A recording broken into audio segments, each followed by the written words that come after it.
Bulletin के आगाज में सबसे पहले आपको खबर दें, सुप्रीम कोर्ट में चीफ जस्टिस की सरबराही में साबिक वजीर आजम मियां मोहम्मद नवाज शरीफ की अल अजीजिया स्टील मिल्स रेफरेंस में सजा तिबी बुनियादों पर मुअत्तल करके जमानत पर रिहाई की दरखास्त की समाअत जारी है। नवाज शरीफ की 5 मेडिकल रिपोर्ट्स पेश की गई। मजीद तफसीलात जानते हैं नुमाइंदा जियो न्यूज आसिफ बशीर चौधरी से। आसिफ, अपडेट कीजिएगा।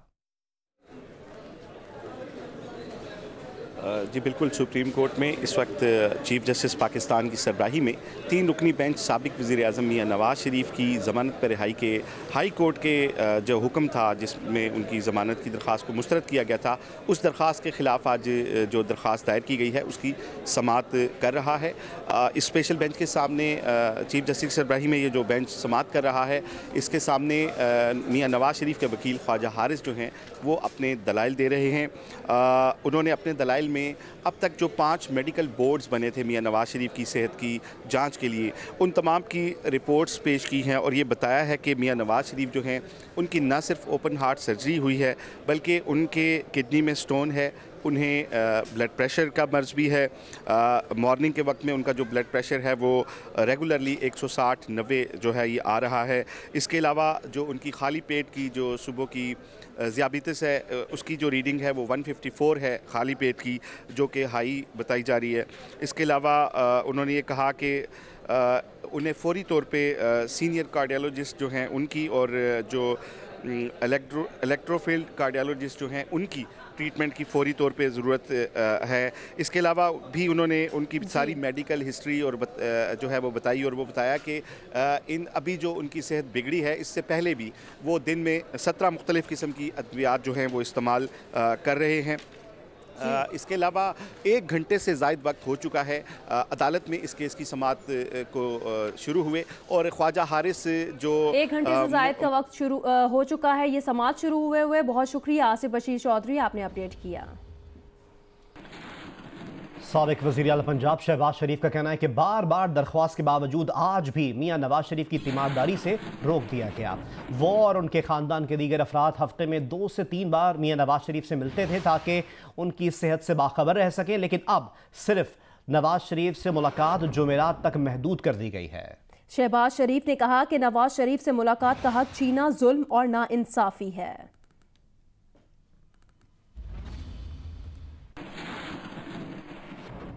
विफाकी वज़ीर इत्तलाक़ फवाद चौधरी का कहना है मरियम नवाज वालिद से रोज़ मिलती हैं, अगर नवाज शरीफ उनसे नहीं मिलना चाह रहे तो ये अलग बात है।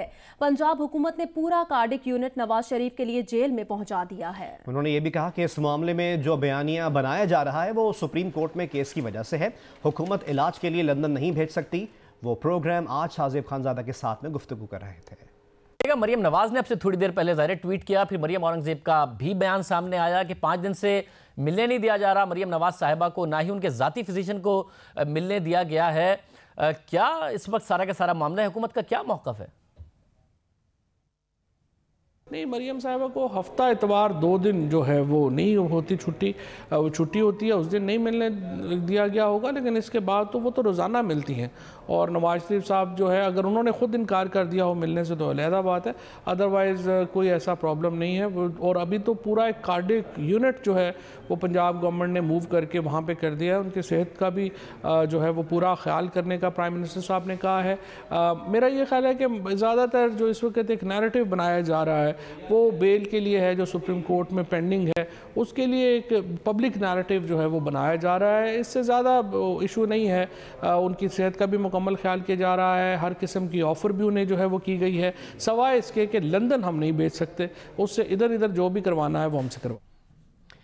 Chairman Peoples Party Bilawal Bhutto Zardari ने नैब में पेश होने का फैसला कर लिया है। वो कल अपने वकला और पार्टी रहनुमाओं के हमरा नैब में पेश होंगे। पार्टी चेयरमैन से इजहार यकजहती के लिए मुल्क भर से जियालों को इस्लामाबाद पहुंचने का हुक्म दिया गया है। नैब ने बिलावल भुट्टो और आसिफ अली जरदारी को कल पेश होने का हुक्म दे रखा है।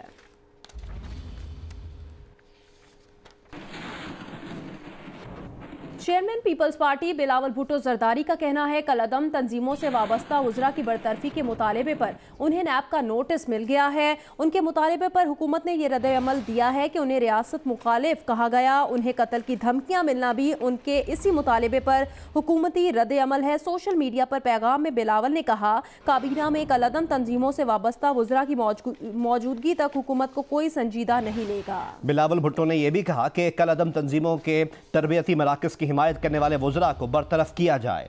इंतखाबी मुहिम में कलअदम तंजीमों की हिमायत हासिल करने वालों को बरतरफ किया जाए। अगर हुकूमत इंतहा पसंदी के खात्मे में संजीदा है तो कलअदम तंजीमों को यकीन दहानियां कराने वालों को फारिग करे।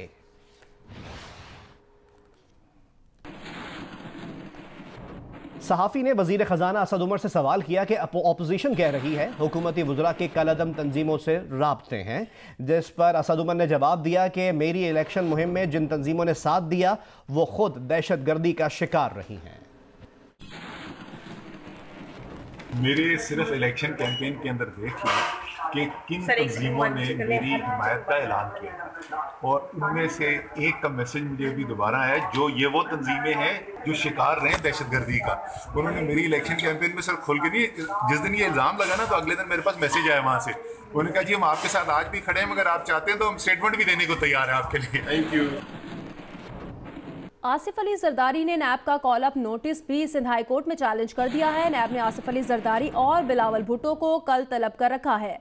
साबिक सदर ने दरख्वास्त में मौक़िफ़ अपनाया है कि नैब के कॉल अप नोटिस को कलअदम करार दिया जाए और 2 निजी कंपनियों के लेन देन के मामले पर नैब मुदाखलत नहीं कर सकता। आसिफ अली जरदारी की इस दरख्वास्त की समाअत आज ही 2 रुकनी बेंच करेगा। और अब आपको अपडेट करें नंदीपुर रेफरेंस से मुतालिक। एहतसाब अदालत ने नंदीपुर रेफरेंस में 2 साबिक वफाकी वज़रा ख्वाजा आसिफ और सैयद नवीद कमर को बतौर गवाह 21 मार्च को तलब कर लिया है। इस्तगासा के पहले गवाह वज़ारत तवानाई के सेक्शन ऑफिसर मोहम्मद नईम ने रिकॉर्ड पेश करने के लिए मोहलत तलब की है। बाबर अमान ने इस मौके पर कहा मोहम्मद नईम के पास गवाही देने के लिए कुछ नहीं। नैब प्रोसिक्यूटर ने तजवीज़ दी कि ख्वाजा आसिफ या नवीद कमर को बयान कलम बंद कराने के लिए बुला लेते हैं। दौरान समाअत बाबर अवान और नैब प्रोसिक्यूटर के दरमियान तल कलामी भी हुई। बाबर अवान ने कहा ख्वाजा आसिफ नैब का मुलजिम है और नवीद कमर नैब का कैदी रहा है, आप छलांगे ना लगाएं बल्कि ट्रायल कराएं। नैब प्रोसिक्यूटर ने कहा यह जलसा नहीं हो रहा, इस तरह के अल्फाज इस्तेमाल ना करें।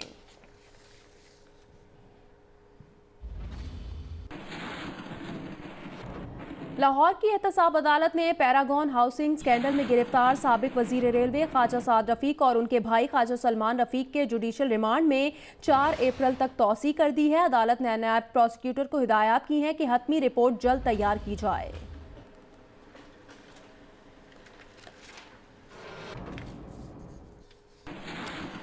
बुलेटिन में आगे बढ़े और आपको बताएं कि न्यूजीलैंड की वज़ीर आज़म ने शहीद पाकिस्तानी नईम रशीद को खराज अक़ीदत पेश किया।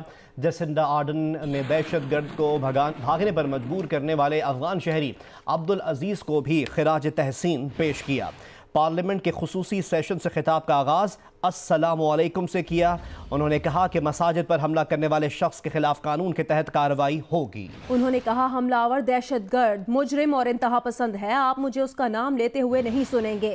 दहशतगर्द हमले की तह तक पहुंचने की कोशिश करेंगे। लवाहिकीन मैयत जहां भी ले जाना चाहें इखराजात हुकूमत अदा करेगी। मकबूजा कश्मीर की सूरत हाल के मुतालिक आपको अपडेट करें, जहां काबिज़ भारतीय इंतज़ामिया के मज़ालिम जारी हैं।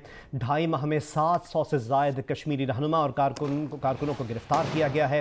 यासीन मलिक समेत 21 कश्मीरी रहनुमाओं पर काला कानून पब्लिक सेफ्टी एक्ट लागू किया गया। गिरफ्तार कश्मीरियों को वादी कश्मीर से बाहर की जेलों में मुंतकिल कर दिया गया है।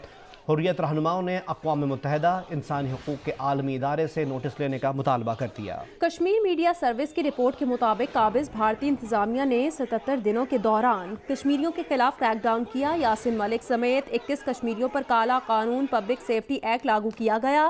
काबिज़ इंतज़ामिया ने गिरफ्तार कश्मीरियों को वादी कश्मीर से बाहर की जेलों में मुंतकिल किया। हुर्रियत रहनुमाओं ने अक़वाम मुत्तहिदा समेत दीगर आलमी इदारों से मकबूजा कश्मीर में इंसानी हुकूक़ की बदतरीन सूरत हाल का नोटिस लेने का मुतालबा किया है।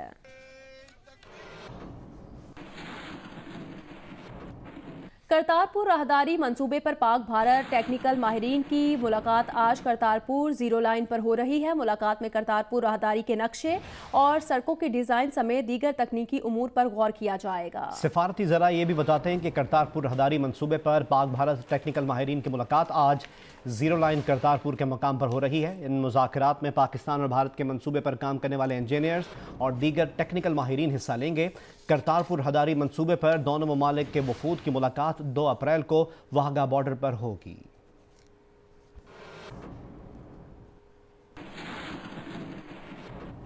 थर के कोयले से बिजली बनाने का ख्वाब हकीकत बन गया। ब्लॉक 2 के पावर प्लांट से बनाई जाने वाली 330 मेगावाट बिजली नेशनल ग्रिड में शामिल कर दी गई। रिपोर्ट करेंगे मोहम्मद हनीफ सई। टग ऑफ वॉर अब सिर्फ खेल ही नहीं, एक्सरसाइज भी है। आजकल के नौजवान इस को एक ज़बरदस्त खेल करार दे रहे हैं। इस खेल के लिए वजन ज़्यादा से ज़्यादा और जिस्म मजबूत होना चाहिए। जमीन पर मजबूती से पोजीशन संभाले इन पैरों का रस्सा कशी के खेल में बड़ा कमाल है। यूं ही पाँव उखड़े अब बाजी हार गए। यही वजह कि रस्सा कशी के खेल में पैर से दिमाग तक सारा जिस्म मजबूत होना चाहिए। आजकल के नौजवान रस्सा कशी को एक जबरदस्त एक्सरसाइज करार देते हैं, जिसमें 1.5 मिनट के अंदर अंदर पूरे जिस्म के पट्टे हरकत में आ जाते हैं। फॉर एक फिजिकल एक्सर्शन की एक लिमिट है। अपर और लोअर बॉडी के लिए एक्सट्रीम आपको एफर्ट चाहिए होता है। आपको अपने आर्म्स, शोल्डर्स, अपने एब्डोमिनल मसल्स जो हैं और साथ में खास तौर पे आपके लेग्स के मसल्स जो हैं बहुत स्ट्रॉन्ग चाहिए होते हैं। 8 मेंबर का पहला पुल एक्यूरेट होगा तो जो ओपोनेंट टीम होगी आप उसको पाँव से उखाड़ सकते हो। दूसरे खेलों में तो वजन कम रखना पड़ता है, लेकिन इसमें वजन ज्यादा लेकिन जिस्म मजबूत होना चाहिए। 8 रुकनी टीम का नए कवानीन के मुताबिक वजन 720 किलोग्राम होना चाहिए। टग ऑफ वॉर में समझता हूँ कि दुनिया में सबसे मुश्किल गेम ही यही है। इसमें बंदे को पूरा फिजिकली जब तक फिट ना हो वो इसमें गेम में इन नहीं हो सकता। खिलाड़ियों का कहना है कि ये एनर्जी गेम है और इसके लिए खुराक में तवाज़ुन बड़ा जरूरी है। कैमरामैन जवाद हैदर के साथ सुहेल इमरान, जियो न्यूज़, लाहौर। लाहौर के मॉल रोड पर लेडी हेल्थ वर्कर्स का धरना दूसरे रोज भी जारी है। खवातीन कहती हैं कि जब तक उनके मुतालिबात मंजूर नहीं होते वो धरना जारी रखेंगी। मजीद बताएंगी मॉल रोड पर मौजूद जियो न्यूज़ की नुमाइंदा हफ्सा उस्मान। जो बिल्कुल लेडीज़ हेल्थ वर्कर का जो प्रोटेस्ट है वो आज दूसरे रोज़ भी जारी है। इस वक्त भी एक लेडी हेल्थ वर्कर की बड़ी तादाद मॉल रोड पर प्रोटेस्ट कर रही है। मुतालबात यही है कि इनकी जो अमरात है वो बढ़ाई जाए और इनको जो है वो उनकी स्केल की जो अपग्रेडेशन है वो भी की जाए। मेरे साथ कुछ खवातीन मौजूद हैं, उनसे भी बात करते हैं कि क्या मुतालबात है। आज दूसरा रोज़ है, सारी रात इन्होंने यहाँ बैठ के गुजारी है। हम ये चाहते हैं कि जैसे दूसरे सर्विस वालों को सर्विस सेक्टर दिया जाता है हमें भी दिया जाए और हमारे मुतालबात पूरे किए जाए। उनका यही कहना है कि जब तक कोई हुकूमती नुमाइंदा आकर इनकी बात नहीं सुनता, इनके मुतालबात नहीं मानता, वो यहीं पे बैठे रहेंगे और अपना धरना जो है वो जारी रखेंगे। जी। खैबर पख्तूनख्वा के कुछ इलाकों में बारिश और पहाड़ों पर बर्फबारी ने मौसम को ठंडा कर दिया है। उधर मरी में भी हल्की बारिश से सर्दी बढ़ गई है। आज़ाद कश्मीर की सूरत हाल ये है कि आज़ाद कश्मीर के पहाड़ों पर बर्फबारी का सिलसिला वक्फे से जारी है। खैबर पख्तूनख्वा के मुख्तलिफ इलाकों में बारिश और पहाड़ों पर बर्फबारी से मौसम एक बार फिर सर्द हो गया है। सवात, अपर और लोअर दीर में मालाकंड, कोहाड़ और हंगू में वक्फे से बारिश हो रही है। लोअर दीर के बालाई इलाकों शाही, कुलपानी, लड़म और बनशाही में हल्की बर्फबारी से सर्दी में इजाफा हुआ है। मरी में भी तेज हवाओं के साथ हल्की बारिश ने ठंड को बढ़ा दिया है। आज़ाद कश्मीर के बेशतर मकामात पर आज सुबह से ही मौसम अबर आलूद है, जबकि पहाड़ों पर हल्की बर्फबारी हो रही है। महकमा मौसमियात का कहना है कि आइंदा 24 घंटों के दौरान मालाकंड, हजारा, पेशावर, रावलपिंडी, गुजरांवाला, सरगोदा डिवीजन, इस्लामाबाद कश्मीर और गिलगित बल्तिस्तान में चंद एक मकामात पर गरज चमक के साथ बारिश और पहाड़ों पर हल्की बर्फबारी का इम्कान है। मुल्क के दीगर इलाकों में मौसम सर्द और खुश्क रहने की तवक्का है। सुप्रीम कोर्ट में मियां नवाज शरीफ की तिब्बी बुनियादों पर दरख्वास्त जमानत पर समाअत से मुतालिक अपडेट यह है कि सुप्रीम कोर्ट ने नैब समेत दीगर फरीकों को नोटिस जारी कर दिया है। सुप्रीम कोर्ट ने 1 हफ्ते में जवाब भी तलब कर लिया है और नून लीग के रहनुमा हमजा शहबाज इस वक्त सुप्रीम कोर्ट के बाहर मीडिया से गुफ्तगू कर रहे हैं। वेंटिलेटर पर और उसके बाद 7 स्टंट्स पड़े और ये मैं नहीं कह रहा, ये रिपोर्ट्स कह रही हैं। किडनी की उनको 3rd स्टेज पे किडनी की भी अपना प्रॉब्लम है, वो शुगर पेशेंट हैं, ब्लड प्रेशर है और आए दिन ये नौमौलूद जो सियासतदान हैं वो नवाज़ शरीफ की सेहत पर सियासत चमका रहे हैं। मैं एक पाकिस्तानी के नाते पाकिस्तानी कौम को मुखातिब करके सिर्फ ये कहना चाहता हूँ और मैं दुआ करना चाहता हूँ कि अल्लाह ताला हर इंसान को सेहत अता फरमाए जो बीमार है, और खुदा न करे ये वक्त किसी पर भी आ सकता है। इंसान बड़ा कमज़ोर है। मुझे नहीं मालूम कि मैं आपसे बात कर कर वापस सलामत जाऊंगा कि नहीं जाऊंगा। तो खुदा खौफी कोई चीज़ होती है, और सियासत में भी अच्छी रवायात को जन्म देना चाहिए। और कोई पॉलिटिकल पॉइंट स्कोरिंग मैं नहीं कर रहा। आप सबको याद है जब नियाजी साहब स्टेज से गिरे थे और उस वक़्त आखिरी रोज़ थे इलेक्शन कैंपेन के, नवाज़ शरीफ ने अपनी सियासी सरगर्मियों को मुअत्तल किया और ख़बर लेने अस्पताल पहुँचे। अपने अपने ज़र्फ़ की बात है, मुझे उसके रिटर्न में कुछ चाहिए नहीं है, लेकिन नियाज़ी साहब को कम से कम ये ज़रूर चाहिए कि आज जो नौमौलूद सियासतदान अपनी वजारत की कुर्सी को पक्का करने के लिए आए रोज़ नवाज़ शरीफ की बीमारी पर फ़िक्रे तानते हैं, उनको रोकें और अल्लाह से डरें कि ये वक्त किसी पर आ सकता है। मैं बार बार कहता हूँ कि अल्लाह ताला सबको सेहत दे, और नवाज़ शरीफ वो शख्स है। आज हिंदुस्तान और पाकिस्तान के बॉर्डर पर टेंशन चल रही है, और मेरी दुआ है कि कोई मिस एडवेंचर ना हो जिसका खदशा अभी भी है। अंदाज़ा कीजिए कि अगर आज पाकिस्तान एटमी कुव्वत ना होता तो खुदा न खास्ता पता नहीं क्या से क्या हो गया होता। तो उस शख्स को थोड़ा क्रेडिट दें कि उसने अरबों डॉलर की एड को ठुकरा कर, आज तो 1-1 बिलियन के लिए ये मिन्नतें तरले करते हैं, अरबों डॉलर की एड को ठुकरा कर नवाज़ शरीफ ने हिंदुस्तान के 5 एटमी धमाकों के जवाब में 6 एटमी धमाके करके पाकिस्तान को एटमी कुव्वत बनाया। मोटरवेज बनाई। 16-16 घंटे इस मुल्क में लोड शेडिंग के अंधेरे हुआ करते थे। हमने 5 सालों में नवाज़ शरीफ की क़यादत में बिजली के लोड शेडिंग के अंधेरों को दूर किया। तो कोर्ट में मामला चल रहा है और कौम को मालूम है, तो कम से कम सियासत में कोई आला ज़रफ़ी का सबूत देना शुरू कर दें। थोड़ा आप भी मैच्योर हो जाएं। ये ज़ुबान दराजी से, इल्ज़ाम तराशी से, किसी बीमार शख्स की बीमारी पर फ़िक्रे कसने से क्या ये 35% जो रुपए की कदर में कमी वाक़या हुई है, आज जो अपना डेफिसिट है वो पाकिस्तान की मईशत क्या उससे ठीक हो सकती है? पाकिस्तान के गरीब से आपने रोटी छीन ली है। 100% दवाइयों में इजाफा हो गया है।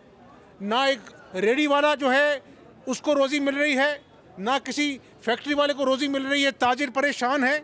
और अभी आज ही देखें, उठाएं अखबार के कितना ज़्यादा जो है वो गैप आ गया है टैक्स कलेक्शन में। पाकिस्तान की तारीख में कभी ऐसे मामलात नहीं हुए। और वज़ीर ख़जाना जो हैं वो कोई वे फॉरवर्ड इकॉनमी का बताने के बजाय फ़िक्रे कसते हैं। ये मुल्क को तमाशा बना रहे हैं। मुल्क को तमाशा ना बनाएं। हम भी दिल पर पत्थर रखकर हमने हल्फ लिया असेंबलियों में, बावजूद इसके कि हमने कहा कि बहुत बेपनाह धांधली हुई, लेकिन हमने मुल्क की खातिर करवा घूंट पिया, असेंबलियों में आए, क्योंकि इस निज़ाम को चलना चाहिए। इस 22 करोड़ लोगों का भला होना चाहिए। निज़ाम चलेगा तो भला होगा। आपने 8 महीनों में क्या दिया लोगों को? भूख दी है, लोगों के घर गिरा दिए आपने, रेडी वालों को नहीं बख्शा। और आज सामने देखो कि बनी गारा में आज भी नाजायज़ तजावज़ात जो हैं उनको रेगुलराइज कराकर एक रेडी वाले के मुंह पे तमाशा मारा गया। पूरे 36 अज़ला में आपको मैं कोट कर सकता हूँ कि लोगों के रोज़गार छीन लिए गए कि ये नाजायज़ तजावज़ात हैं। लेकिन बनी गारा के तजावज़ात जो नाजायज़ हैं वो आज भी खड़े हैं, गरीब की गुर्बत को मुँह चढ़ाते हैं। तो गुजारिश आपसे ये है कि इस मुल्क को चलने दें। ये मुल्क आज जाम हो गया है, कोई फाइल नहीं हिलती है, कोई इन्वेस्टमेंट नहीं आती है, और आप असेंबलियों में झूठ बोलते हैं। तो इस मुल्क पर रहम कर लें। और अभी ये वक्त आया है, हिंदुस्तान पाकिस्तान की टेंशन चल रही है। ऑपोजिशन ने असेंबलियों के अंदर भी और सड़कों पे भी एक इत्तेहाद का मुजाहरा किया कि ये कौम पर मुश्किल वक्त है, हम एक हों, आपने उसका भी कोई लिहाज नहीं किया और आप फिर चोर डाकू पे आ गए। तो न्याजी साहब, चोर डाकू कहने से 22 करोड़ लोगों का पेट नहीं भरेगा, आपको डिलीवर करना होगा। 8 महीने गुजर गए, अभी इकॉनमी वेंटिलेटर पर है और कौम इंतज़ार कर रही है कि मुआशी एजेंडा आएगा कि नहीं आएगा। तो आप लोगों को होशमंदी के नाखून लेने चाहिए, पाकिस्तानी कौम के मफाद को सामने रखकर, और सियासत नहीं करनी चाहिए।